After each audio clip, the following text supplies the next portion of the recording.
앓았다던데 어떻게 지금 상태는 어떠신가요? 네, 한 5일 동안 실컷 앓고 났더니 이제는 많이 좋아졌고, 예, 괜찮습니다. 예. 농장에 와 보니까 아주 규모가 커요. 농장 소개 좀 해주시죠. 저희 농장은 이제 딸기 농가가 된 지 한 4년, 이제 5년 가까이 됐는데요. 이 천안에서는 유일하게 딸기로는 유기농 인증을 받은 첫 농가가 될 것 같습니다. 전체 규모는 현재까지는 약 한 5,000제곱미터 정도 되고, 내년이 되면 약 한 25,000제곱미터로 굉장히 크게 확장이 될 것 같습니다. 하우스 재배동도 있고, 그 다음에 뭐 체험장도 있고, 네. 또 도구 또 뭐죠 그게? 도그베리입니다. 도구베리. 네. 그렇게 여러 가지 이름으로 되어 있는데 좀 설명 좀 해주시죠. 여기 지금 현재 이곳이 이제 도그베리라는 곳인데요. 이름에서도 아실 수 있듯이 도그베리, 개와 딸기를 결합한 그런 체험장인데, 기본적으로는 제가 갖고 있는 이 유기농 딸기 농장과 또 이 맞은편에 있는 제 포도 선생님이죠. 그 봉도월 포도원이라는 유기농 포도농원, 즉 여름에는 포도 체험, 겨울은 딸기를 체험할 수 있는 그런 공간에 한 가지를 더 추가시킨 것이, 요즘에는 워낙 그 애견 동호인들이 많기 때문에 개를 동반한 그런 동호인들도 그 체험을 왔을 때 그 개가 놀 수 있는 놀이터까지 마련해 둔 그런 복합형 체험 농장이라고 보시면 되겠습니다. 그리고 좀 특이한 점은 이 사업장은 사실 제 개인 사업장이긴 한데, 아마 내년 정도부터는, 내년 뭐 상반기 한 3월이나 이때쯤부터는 저희 모전 1, 2라는 마을에 그 협동조합이 만들어집니다. 마을 주민들이 출자해서 만들어진 협동조합이 만들어지는데, 아마 여기에 운영 자체를 마을 기업인 그 이름이 협동조합 이름이 띠우지인데요. 그 띠우지라는 협동조합에서 여기를 운영하는, 즉 마을 기업에서 여기를 운영하는 그런 형태로 아마 조금 변경이 될 것 같습니다. 농사 경험은 있으셨어요? 네, 농사 경험은 뭐 일천합니다. 사실은 뭐 예전에 그 부모님 따라서 밤 농사를 뭐 가을철에 좀 지어봤고, 그 이외에는 특별히 뭐 농사 경험은 별로 없는데, 그 어떻게 하다 보니까 됐고, 이제는 그나마 이제 고수분들의 흉내를 낼 수 있을 정도로 이제 농사를 지을 수 있게 된 것 같습니다. 좋은 직장을 다니시고 또 외국에 나가서 또 박사학위도 받으시고, 우리 박사님이 농사 짓기가 좀 그런데 무슨 뭐 특별한 동기가 있나요? 뭐 원래 제가 했던 전공이 농업경제학이라는 농업 분야고, 그리고 이제 직장 생활도 물론 제가 굉장히 즐겁게 연구원 생활을 잘 했는데요. 그래도 물론 하기 전에도 당연히 제가 이 일이 더 좋을 거라고 예상을 하고 직장을 그만두고 이 일을 시작을 5년 전에 했던 것인데, 지금 하고 나서 5년 동안 이제 제 주변에 있는 사람들이 많이 질문을 합니다. 후회하지 않냐고.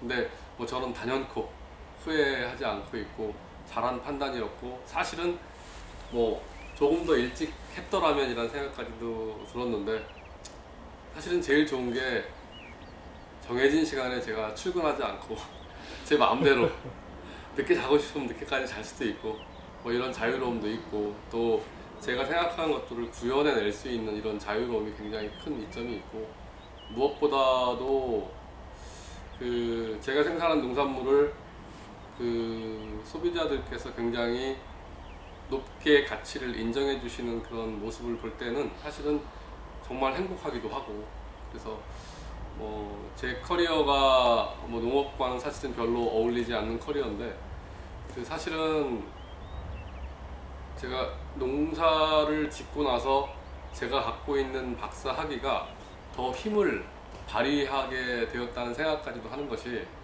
제 농산물을 소개를 할 때 명함을 주게 되고, 또 명함에 뭐 농업경제학 박사 이렇게 써 있으니까 박사가 농사진 농산물이라고 해서 더 신뢰를 해주시는 것 같기도 하고, 그래서 뭐 여러모로 지금은 행복하게 농사를 짓고 있습니다. 재배 작목을 그 딸기를 하게 된 이유가 또 있나요? 사실은 저는 처음에 귀농을 할 때는 뭐 어떤 특정 작목을 농사를 지어야지라고 생각을 하지 않았는데, 처음에는 제 산에 있는 나무를 좀 돌보고 시간을 좀 가지면서 생각을 해보자라고 생각을 했었는데, 이 지역에 와서 보니까 여기는 어쩔 수 없이 이제 포도가 주 산지인 곳이고, 또 뭐 아시겠지만 귀농하시는 분들한테 가장 중요한 것 중에 하나가 제대로 멘토를 만나는 것인데요. 저는 뭐 그 정말로 좋은 멘토가 포도 멘토죠. 주변에 있었기 때문에 포도 농사를 나도 짓자라는 생각을 하게 됐고, 근데 포도 농사는 이게 딱 3개월밖에는 농민에게 월급을 주지 않습니다. 9월, 10월, 11월 이 3개월밖에는 월급을 주지 않고, 그러면은 겨울에는 뭘 하나라는 생각을 하게 됐고, 그래서 그때 선택한 작목이 딸기입니다. 그래서 딸기와 포도를 같이 해보니까 농민에게 거의 10달 동안 월급을 주는 그런 결과가 돼서, 저도 지금 주변에 있는 그 귀농인들에게, 특히 천안에 귀농하는 친구들에게는 딸기와 포도의 콤비네이션을 굉장히 권장하고 있는 편입니다. 아, 그래요. 전망 좀 어떻습니까? 전망은, 딸기는 아시겠지만 우리나라에 있는 모든 농산물을 통틀어서 아마 딸기만큼 시장 내에서 가격이 안정적인 작목은 없을 것입니다. 그러니까 등락폭이 굉장히 적은 게 딸기고, 그 이유는 사실은 이 시기에 딸기를 대체할 만한 그런 과채류도 없고 과일도 없고, 다만 이제 제주도에 있는 귤과 뭐 오렌지 정도인데, 딸기에 대한 특성 때문에 아이들이 워낙 좋아하고, 그래서 딸기 시장은 뭐 많은 전문가들도 예상을 하고 있는데 장기적으로 굉장히 그나마 안정적인 시장이 될 거라고 판단하는데, 사실은 또 거기에 이제 그 저는 허점이 있다고 생각되는 게, 그러다 보니까 많은 귀농인들이 현재 딸기를 선택을 많이 하고 있어요. 특히 논산지방 같은 경우에는 뭐 매년 수십 농가가 지금 딸기 농가로 전환을 하고 있다고 제가 들었는데, 그러면서 딸기 생산량은 많아지는데 품질 자체는 전반적으로 조금씩 저하되고 있다는 게 시장의 판단이고, 그렇다면은 소비자들이 양은 많아지고 품질이 저하되는 이 딸기를 언제까지 좋은 가격을 주고 사 먹을지는 사실은 약간의 의문의 여지도 있고, 그래서 그 딸기 농사를 짓는 것도 중요하지만, 이 딸기 농사를 어떤 시장을 타겟을 두고 농사를 지을 것인지를 좀 생각을 해야 되는 게 맞지 않나라는 생각을 전 하고 있고, 그래서 저는 이왕이면은 작지만 고품질 시장을 노리자라는 의미에서 유기농을 선택을 했고, 고설 딸기가 아닌 토경 딸기를 지금 재배하고 있습니다. 다음 질문은요. 우리나라 그 농업 농촌에 대한 미래 비전을 개인적으로 전망한다면 어떻게 이야기할 수 있을까요? 뭐 다들 아시겠지만 지금 우리나라 농업 농촌은 되게 뭐 어려운 여건이고, 그리고 누군가가 나 농사 짓는다고 하면은 저 사람은 도대체 밥을 먹고 사는 것인가라는 의문을 한번 가질 정도로 이제 우리나라 농업 농촌 현실이 되게 어려운 편인데, 저는 사실은 이제 앞으로 향후 한 10년 동안이 우리나라 농업농촌에 굉장히 많은 구조 변화가 저는 있을 거라고 예상을 하고 있는데, 우선은 첫 번째가 농업 인구 자체가 굉장히 고령화돼 있고, 이제 그분들은 분명히 탈농업화 돼야 되고, 그 과정에 누군가가 그것을 대체를 할 수밖에 없을 텐데, 지금 이번 정부 들어서도 그렇고 뭐 다음 정부에서도 저는 마찬가지일 거라고 보는데, 청년들에 대한 그 농업 정책들이 여러 가지로 지금 그 마련이 되고 있고, 실제로 어느 시기보다도 청년들이 농촌에 들어와서 농업이라는 이 비즈니스를 하면서 살아가기에는 조금씩 적합한 환경이 되어 가고 있다고 판단이 되어지고 있고, 그래서 우리나라가 갖고 있는 농업이 갖고 있는 여러 가지 불이 장점보다는 사실 단점이 많은 나라이긴 한데, 또 몇 가지 작물이나 또 몇 가지 그 가공품에 대해서는 굉장히 그 강점이 있는 부분이 있기 때문에, 저는 이 부분이 잘만 조화가 된다면은 충분히 우리나라 농업농촌도 이제까지와는 다른 모습으로, 그러니까 이제까지 우리가 선배들께서 농사를 졌다면 지금부터는 그냥 농사를 져서 자급자족하는 그런 농업 형태라기보다는 조금 더 비즈니스 마인드가 된, 그래서 농사가 아니라 일종의 농산업으로서의 전환을 하는 시기가 이제부터 저는 되지 않나라는 생각을 하고 있고, 저 역시도 그걸 실천하고 있는 것이고, 제 주변에 있는 새롭게 농업을 시작하는 친구들에게도 늘 이 부분을 강조해서 그 멘토를 해주고 있기 때문에, 앞으로의 우리나라의 농업은 이제는 단순히 농사의 개념에서 아니라 이제 실제로 비즈니스라는 측면에서 조금 더 이 산업적인 측면을 강화한다면 저는 충분히 우리나라의 농업도 경쟁력이 있는 분야는 경쟁력이 있을 것이라고 판단을 하고 있고, 젊은 세대들은 새롭게 농업에 뛰어드는 세대들은 바로 그런 분야에 경쟁력이 있는 분야가 어느 분야인지를 잘 찾아서 선택을 할 수 있다면 충분히 농촌도 지금보다는 잘 살 수 있을 것 같고, 농업도 지금보다는 훨씬 더 국제 경쟁력이 있을 것이라고 개인적으로는 그렇게 믿고 있습니다. 다음 질문을 드릴게요. 자꾸 무거운 질문만 하는 것 같아서 미안한데, 천안시 농업 경쟁력에 대하여 본인이 생각이 있다면 어떤 것이 있을까요? 네, 천안시 농업 경쟁력은 무겁지 않습니다. 제가 굉장히 믿고 있는 것 중에 하나가, 단적인 예로요, 천안에 지금 딸기 농가가 한 30농가 정도 되는데요, 천안에서 딸기 농사를 짓는 농가들 중에 딸기를 팔지 못해서 전전긍긍하는 농가는 단 한 농가도 없습니다. 무슨 얘기냐면, 천안시는 60만이라는 대도시를 갖고 있는 곳이고, 그 얘기는 결국 60만이 먹어칠 수 있는 농산물을 공급해줘야 한다는 것이고, 이것이 천안뿐만이 아니라 아산까지도 합치면 거의 한 100만 가까이가 되는 소비자가 밀집되어 있는 공간이고, 예를 들면 만약에 천안시 인구의 적어도 50% 이상은 천안시에 있는 농민이 생산한 모든 농산물을 우선 천안 시민에게 공급한다, 그런 시스템을 갖출 수 있다 라고 판단을 하면은 정말 천안시에 있는 농민들은 행복하게 농사를 지을 수 있을 거라고 저는 판단을 하거든요. 화성시가 굉장히 좀 부러운 부분인데 이런 목표를 세웠습니다. 2025년까지 화성시 인구의 70%를 화성시가 시민이 먹는 농산물의 70%를 화성시 농민이 생산한 농산물로 공급하겠다라는 그런 당찬 계획을 세웠는데, 그것이 이제 화성시의 푸드 플랜인데, 저는 지금 개인적으로 천안시에 그와 같은 푸드 플랜을 빨리 좀 천안시가 좀 수립해 줬으면 좋겠고, 그런 푸드 플랜이 잘 수립만 될 수 있다면 천안시의 농민들은 제가 볼 때는 크게 걱정하지 않고 자신들이 생산한 농산물을 잘 지역 내에, 쉽게 말하면 그런 로컬 푸드죠, 그런 일들을 다른 지역보다 훨씬 더 손쉽게 그렇게 팔 수 있다고 판단을 하고 있습니다. 요즘 그 로컬 푸드로 굉장히 유명한 전주나 완주보다도 천안시와 아산시가 갖고 있는 그런 그 소비 시장을 생각하면은 이 지역에서의 로컬 푸드 운동이 저는 훨씬 더 잘 먹힐 거라고 생각을 하고 있고, 그런 측면에서 향후 천안시에서 농사를 제대로 짓는 사람이라면 제가 볼 때는 어느 누구 못지않게 잘 살 수 있을 거라고 판단을 하고 있습니다. 향후 천안시 가장 핵심적인 농업 정책과 방향은 어떻게 될까요? 제가 기회가 있을 때마다 우리 행정 담당자들에게도 이제 이런 얘기를 많이 하고 있는데요.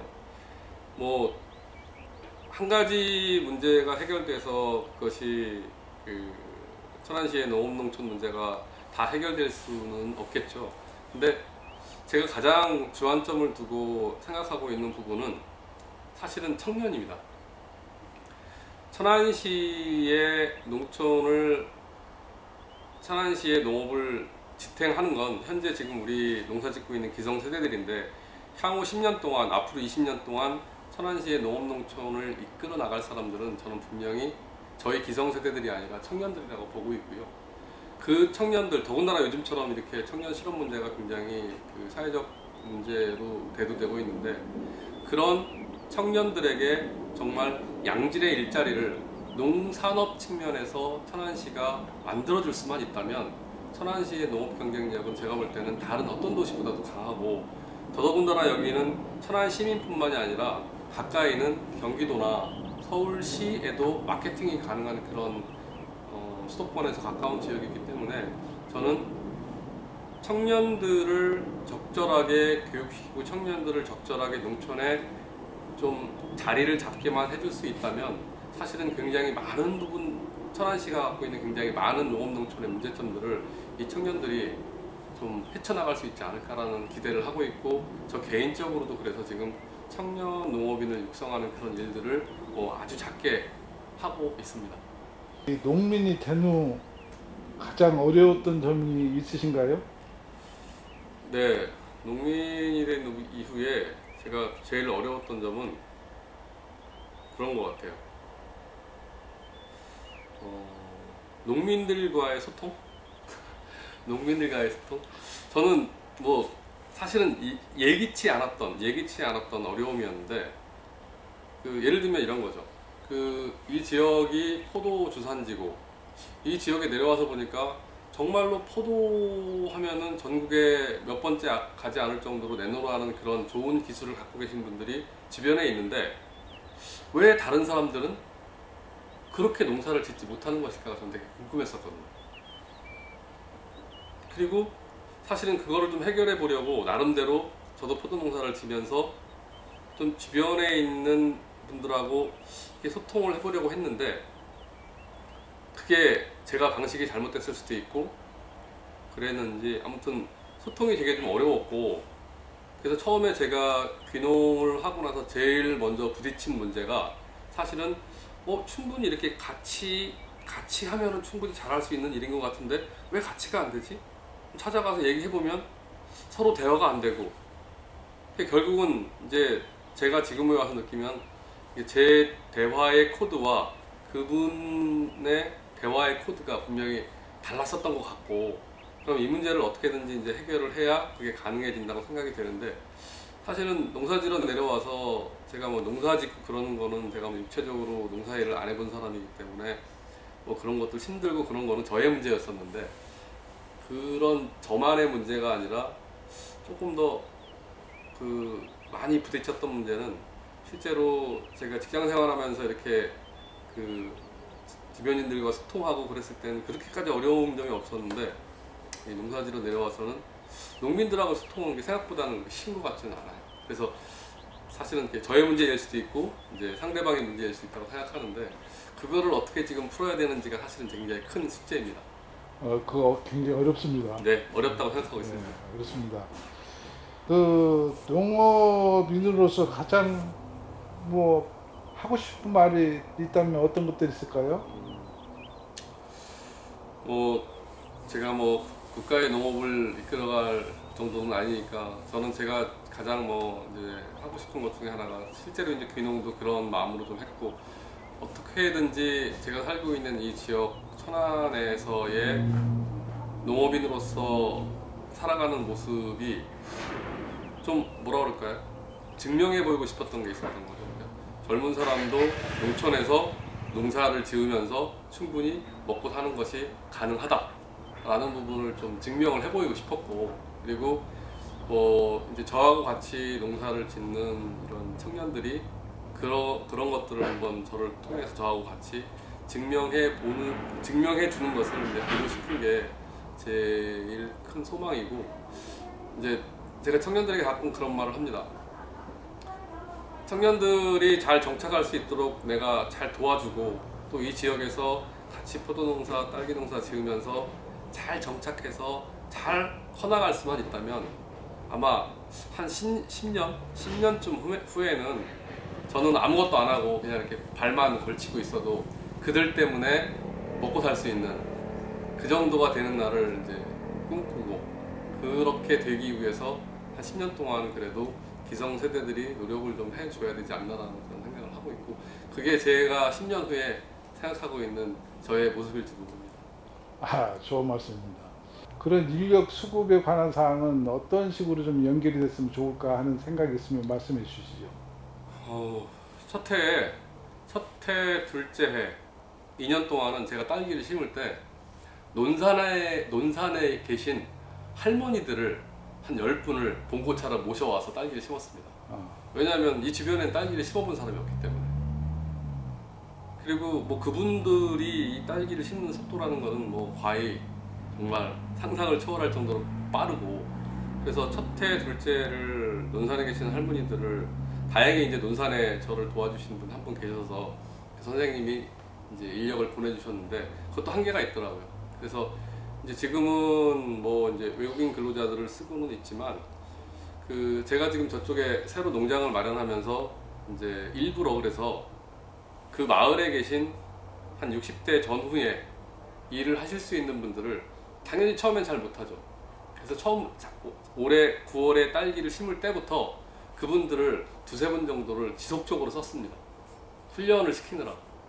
그러니까 내년에도 그분들이 딸기를 심으실 거고, 이 딸기 같은 경우에는 일이 가장 많이 필요한 때가 딸기를 심을 때, 심고 나서 약 한 10일 정도 사이가 심고 다시 정리하고 이 과정이 손이 정말로 많이 가기 때문에, 그 시기에 왜 배 화접 못하면은 그거 안 되는 것처럼 딸기도 그 시기에 관리를 제대로 해주지 못하면 1년 농사를 거의 망치기 때문에 한 열흘 동안은 집중적으로 관리를 해줘야 되고, 그 시기에 사람을 어디서 이렇게 갑자기 구할 수가 없기 때문에 저는 선택한 것이, 어쨌든 그래도 마을에 계신 분들을 잘 못하시더라도 그래도 훈련을 시켜서 2, 3년 후에는 이분들이 그래도 조금씩 계속 하실 수 있게 해줘야 하지 않겠나라고 생각이 돼서, 지금은 그래서 그 마을에 계신 아주머니들을 조금 활용하고 있고, 여전히 그렇다고 뭐 문제가 다 해결되지는 않습니다. 긴 시간 어쨌든 인터뷰에 응해 주셔서 감사합니다. 네, 고맙습니다.